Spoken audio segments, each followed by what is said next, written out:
waktu itulah aku akan berterus terang kepada mereka dan berkata, aku tidak pernah mengenal kamu, enyahlah daripadaku, kamu sekalian pembuat kejahatan.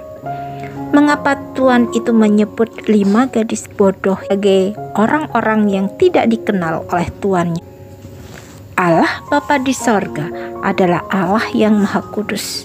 Dia suci adanya. Dan sejak manusia jatuh ke dalam dosa, Allah Bapa di sorga tidak bisa tinggal bersama dengan manusia berdosa, yang artinya Allah Bapa di sorga murka kepada manusia karena tidak taat melakukan apa yang sudah difirmankan Allah.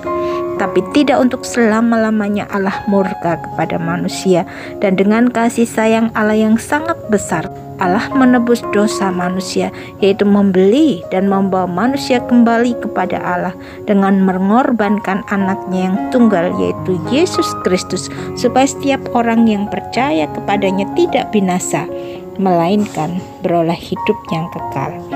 Allah tidak menuntut manusia berdosa yang dikorbankan, tidak.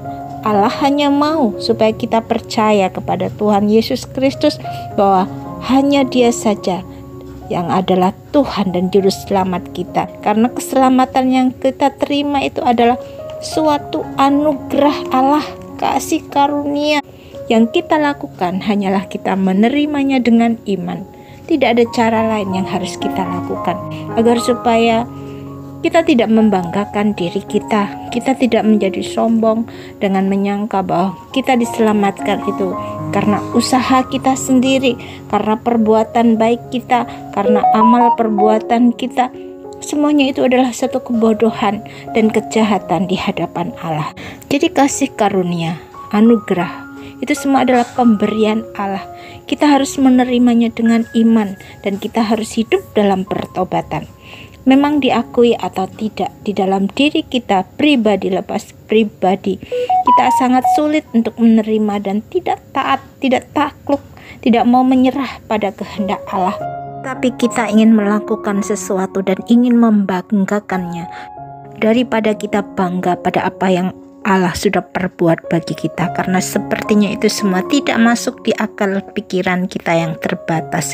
Itu sebabnya Tuhan Yesus berkata, aku berkata kepadamu, sesungguhnya pemungut-pemungut cukai dan perempuan-perempuan sundal akan mendahului kamu masuk ke dalam kerajaan surga. Sebab oleh karena mereka tidak mengenal kebenaran Allah, dan oleh karena mereka berusaha untuk mendirikan kebenaran mereka sendiri, maka mereka tidak takluk kepada kebenaran Allah.